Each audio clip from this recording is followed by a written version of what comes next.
सुदामा के घर कृष्ण का जन्म। सुदामा के घर कृष्ण का जन्म यानी गरीब के घर में अमीर का जन्म और धनु राशि वालों का कनेक्शन। यह अद्भुत है। यह आज के कलयुग में आपको जान लेना बहुत आवश्यक है कि सन 2025 में हम प्रवेश कर गए हैं और इस 2025 में सुदामा के घर कृष्ण का जन्म हुआ है। यह कैसे गरीबी अब धनु राशि वालों की दूर होगी और दो ग्रह उनके जीवन में सुदामा के घर कृष्ण का जन्म, इस रूप में वो बालक का जन्म हुआ है। वो धनु राशि वाले हैं। हाँ मित्रों, वो धनु राशि वाले हैं जो बच्चा जो है वो सुदामा के घर कृष्ण के रूप में पैदा हुआ है। मित्रों, धनु राशि वालों का जीवन और गरीबी से निकलने वाला जीवन ये कैसे बनेगा और कैसे दो ग्रह वो सुदामा के घर कृष्ण के जन्म को लेकर आए हैं और वह कैसे झोंपड़ी से निकलकर वो महलों का सफर धनु राशि वाला व्यक्ति पूरा करेगा और कैसे उनके ऊपर ग्रह मेहरबान होंगे।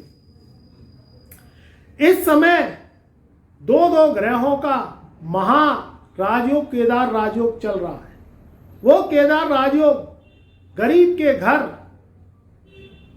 अमीर बालक का जन्म हुआ है। वो भाग लेके पैदा हुआ है और वो कैसे अपने जीवन में अब इस सफर को तय करेगा। गरीबी बहुत बुरी सजा है। ये बहुत बुरी सजा है गरीबी, और इससे निकलना बहुत बुरी। इससे निकलना अगर जो व्यक्ति निकल गया तो वो समझ लीजिए वो जीवन में तर गया, क्योंकि ये सजा से कम नहीं है। आज के कलयुग के समय में धन का समय है। धन स्वार्थ व्यक्ति का सर्वोपरि है। वो व्यक्ति क्या करे जो निर्धन होके अपना जीवन तय कर रहा है।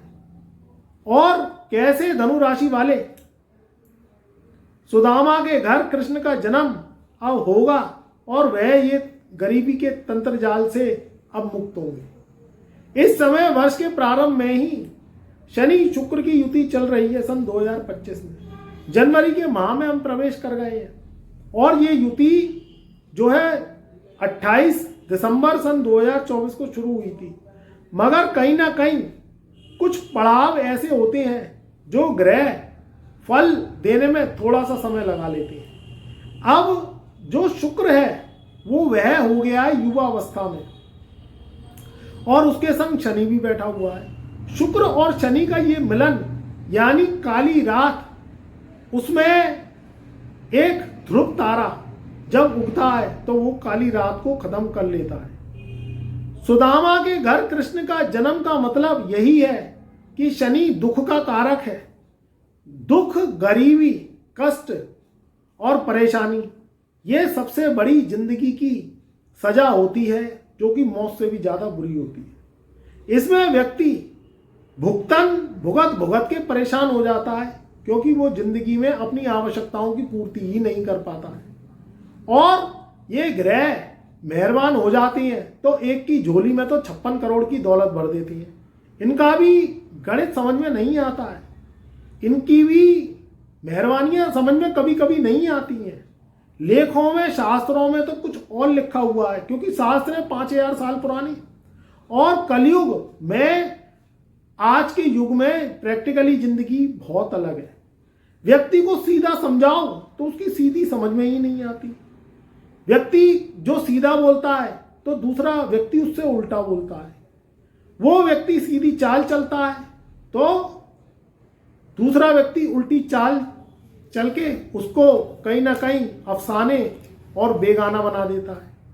तीसरे घर में बैठे हुए दो ग्रह यानी शनि और शुक्र, एक तरफ है दरिद्री, दुख देने वाला ग्रह, कष्ट देने वाला ग्रह, परीक्षा को लेने वाला ग्रह और कर्मों के जरिए यात्रा को पूरा करवाने वाला ग्रह, और एक है शुक्र यानी मलिका, यानी आज के युग में पैसा, धन दौलत, रुपया, शान शौकत की जिंदगी, ऐश की जिंदगी और कैश की जिंदगी।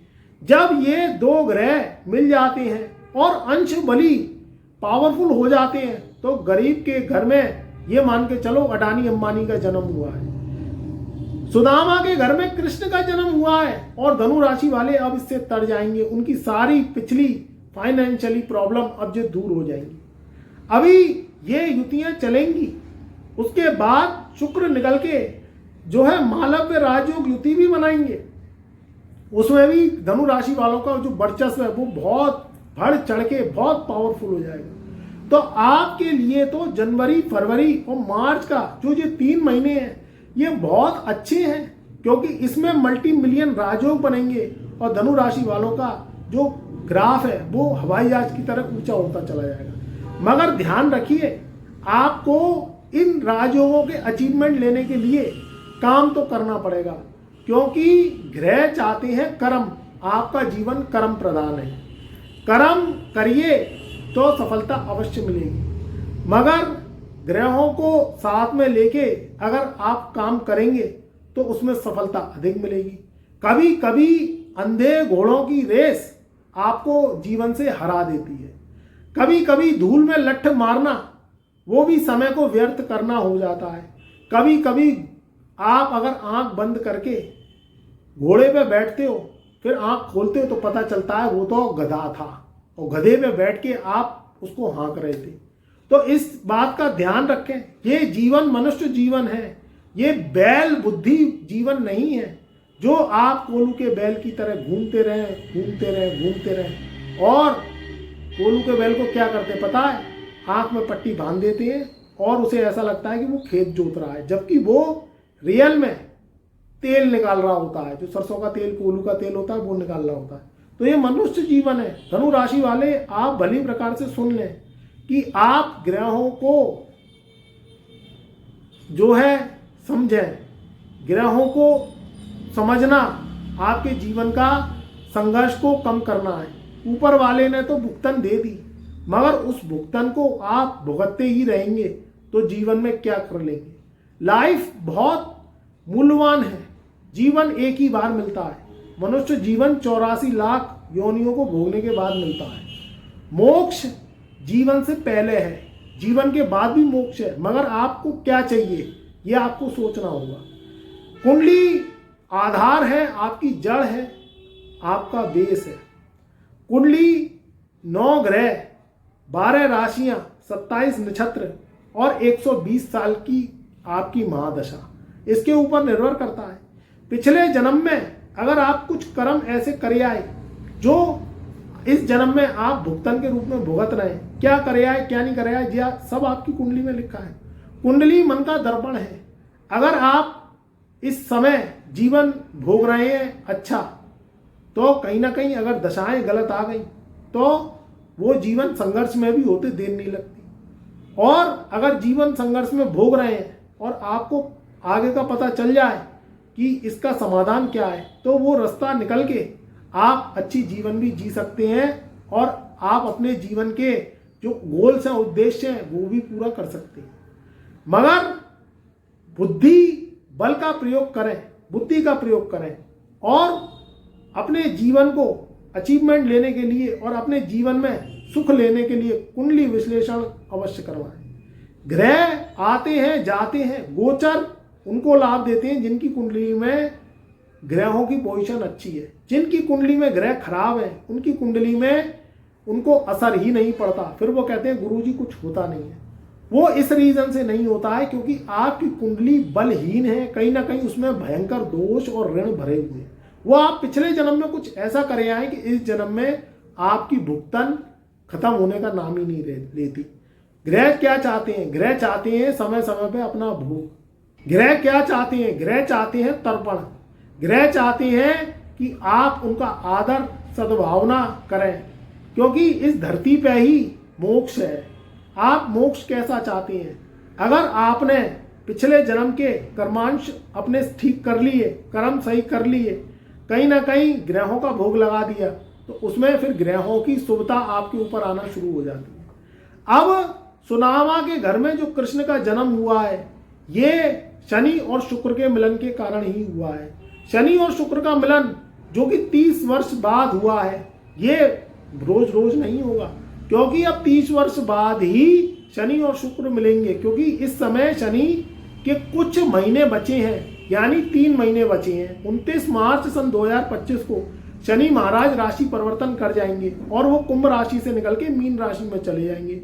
इससे पहले का जो 3 महीने का सफर है, ये सुदामा के घर कृष्ण का जन्म है, आपकी दरिद्रता पार करने वाला ये शनि और शुक्र का मिलन, ये आपकी जीवन के दुख दूर देने आया है, दुख दूर करने आया है, जीवन में सुख सुविधा देने आया है, आपकी गरीबी दूर करने आया है। क्योंकि गरीबी झेल झेल के धनु राशि वाले परेशान हो गए हैं, कर्जे झेल झेल के परेशान हो गए, और ग्रह अगर चाहे, ग्रहों की कृपा आ जाए तो आपके जीवन में आपको पावरफुल एक दिग्गज योद्धा बनने से कोई नहीं रोक सकता, और आपके जीवन में तरक्की पाने से कोई रोक नहीं सकता। शनि और शुक्र की युति तीसरे घर में होके आपके समसप्तक दृष्टि से भाग्य स्थान को देखेगी, तो भाग्य में 4 चांद लगाएगी, भाग्य को पावरफुल बनाएगी, भाग्य में अचीवमेंट करेगी। उसके बाद 28 जनवरी सन 2025 को शुक्र महाराज जो है आपके तीसरे घर से निकल के शनि को छोड़ के ये अब राहु के संग विराजमान होंगे, और चौथे घर में बैठ के शुक्र मीन राशि में बैठ के उच्च के होके मालव्य राजयोग बनाएंगे। तो यानी जनवरी, फरवरी और मार्च का महीना 2025 का धनु राशि वालों का अब बहुत अच्छा जाएगा, और कृष्ण का जन्म उनके जीवन में अब फूल खिलाएगा और धूल का फूल बनेंगे धनु राशि वाले। सुदामा के घर में कृष्ण का जन्म उनके जीवन में बहुत बड़ा अचीवमेंट, सुख प्रदान करने वाला, दुख को हरने वाला, उनके जीवन में कष्टों को दूर करने वाला, और समाज में मान सम्मान दायरा बढ़ाने वाला।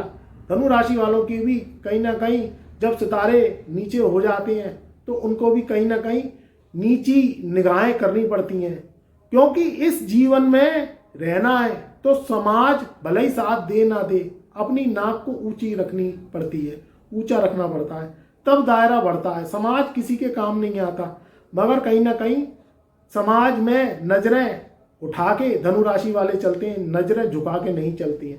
तो वो स्थितियां अब धनु राशि वालों की जो अटकाव, अल्टेस और जो है कहीं ना कहीं उनको शर्मिंदगी देखनी पड़ी, आर्थिक स्थिति को लेके, पारिवारिक माहौल को लेके, उनके जीवन में शुभ मांगलिक कार्यक्रमों का डिले और अवेयर होना, ये भी कहीं ना कहीं धनु राशि वालों के जीवन में उनको नीची निगाहें देखने पड़ी।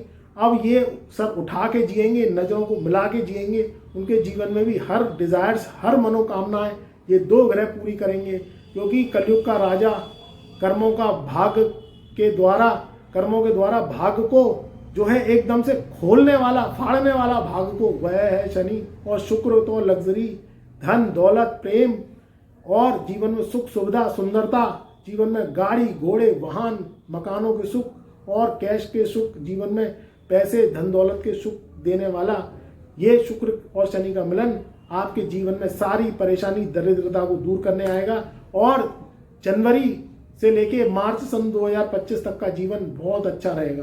तो खुश रहिए, आबाद रहिए।